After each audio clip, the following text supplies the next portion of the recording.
katika adhimisho la misa ya kesha la Noeli au kuzaliwa kwa Mwokozi. Tumesikia masomo yetu yote matatu yamesomwa na yanaeleza jambo hilo la pekee kabisa, fumbo la wokovu na ukombozi wetu kwa kuzaliwa kwa Kristo Yesu Masiha.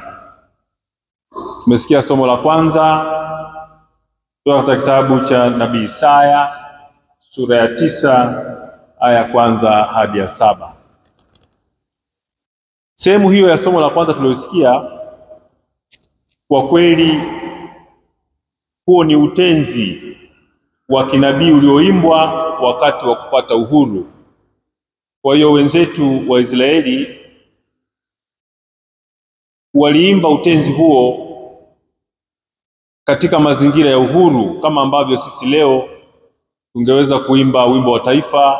Mimi sijui vizuri historia wimbo wa taifa, labda uliimbwa siku ya kwanza wakati tunapata uhuru, lakini umeendelea kuimbwa. Tunauona ni wimbo mzuri, ni utenzi mzuri na ni sala nzuri inayoonyesha na kushangilia ushindi. Basi Waisraeli pia walikuwa wanaimba utenzi huo, na utenzi huo unaonyesha jinsi Nabii Isaya alivyoshuhudia kutawazwa kwa wafalme watatu tofauti. Kwa hiyo utenzi huu ni uzoefu kabisa wa Nabii Isaya. Alishuhudia wakati wa kutawazwa kwa mfalme Yotham mwaka 741 kabla ya Kristo, lakini vile vile mfalme Ahazi mwaka, kama nimesema 1000 nimekosea, ni mfalme Yotham mwaka 741 kabla ya Kristo, alafu mfalme Ahazi mwaka 736 kabla ya Kristo, na mwisho ni mfalme Hezekia mwaka 725 kabla ya Kristo. Na ilikuwa wapi? Ilikuwa huko Yerusalemu.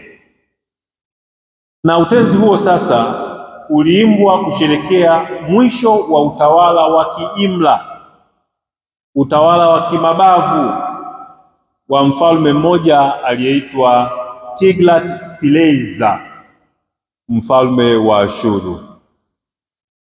Aliwaongoza watu kwa mabavu. Kwa hiyo walipoanza hao wafalme watatu wa Yerusalemu, basi wimbo ulioimbwa kuonyesha kwamba hao wafalme wamekuja, ni zama mpya, ni uongozi mpya, ni maisha mapya, ni sana kusema vimeumbwa upya na nchi imegeuka. Sivyo? Nadhani katika baadhi ya nchi zetu za Afrika tunahitaji nyakati kama hizo. Tumsifu Yesu Kristo. Aya ya kwanza inaonyesha mwisho wa hofu kwa sababu ya mfalme mpya anaingia. Kwa hiyo kila wimbo ulipokuwa unaimbwa, kuanzia aya yenyewe ya kwanza inaonyesha kwamba ujio wa kila huyo mfalme basi ilikuwa ni mwaliko wa kualika watu waachane na hofu kabisa, kwa sababu sasa tumeingia katika mazingira mapya na watu wapya wanaotuongoza. Tumesikia aya hiyo ya kwanza inaonyesha ni mwisho wa hofu, lakini mwisho wa hofu maana yake ni mwanzo wa amani. Amani kabisa. Na ndio maana majina tuliyosikia ni majina ya kifalme, majina yaliyotajwa kama mshauri wa ajabu, majina kama Mungu mkuu, majina kama Baba wa milele, majina kama mfalme wa amani. Hayo ni majina ambayo wataalamu wa Biblia wanayahusisha moja kwa moja na Kristo mwenyewe, ambaye ni mfalme wa amani.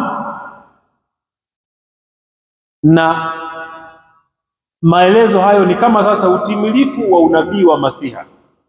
Kwa hiyo sasa unaweza ukaona kwamba hayo yalikuwa ni maaguzi au yalikuwa ni maono ya Nabii Isaya.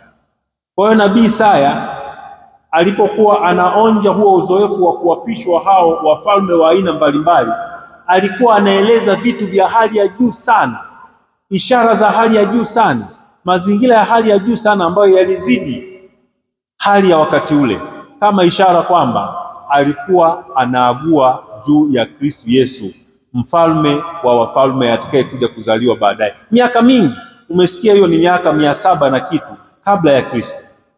Tumsifu Yesu Kristo. Katika somo la Injili tumesikia limetoka katika Injili ya Luka sura ya 2 aya ya 1 hadi ya 14.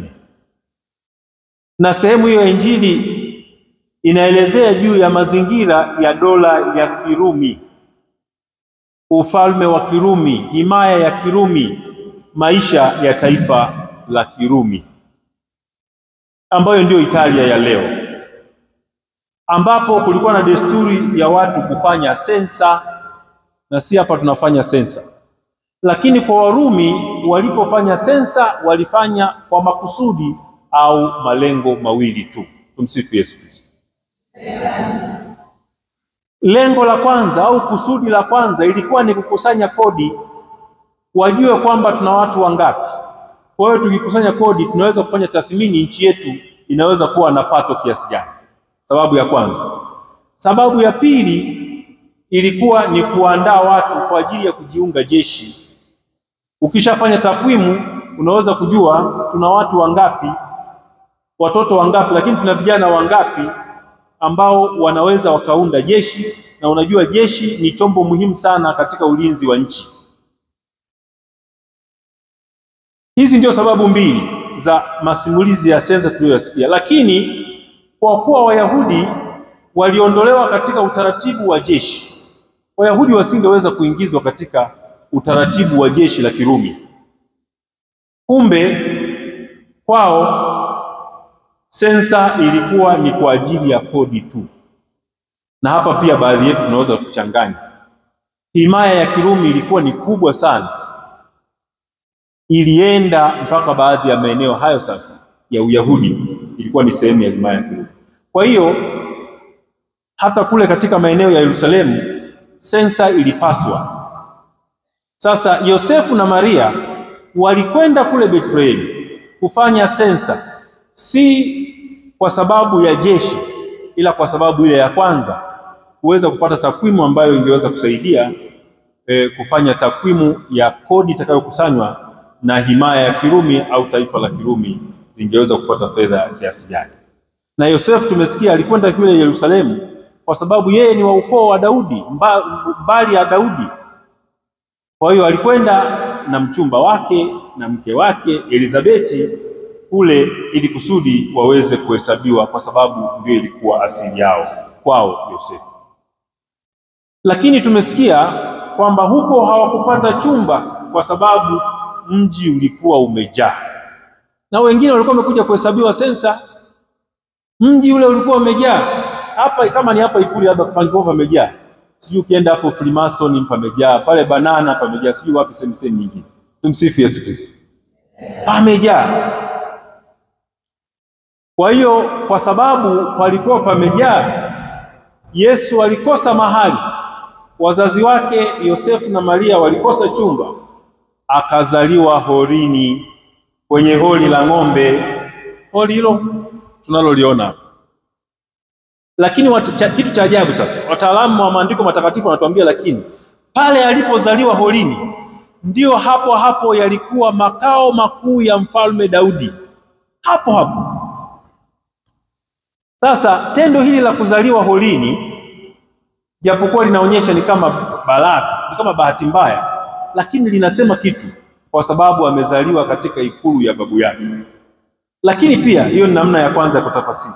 Lakini namna nyingine, jambo hili linaonyesha jinsi ambavyo baadaye Yesu asingepokelewa na wengi.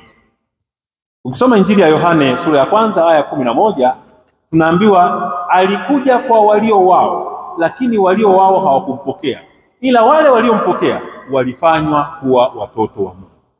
Kwa hiyo hali hii ilikuwa pia inatoa picha ya baadaye ya kukataliwa kwa Yesu, kwamba Yesu angekuja kukataliwa.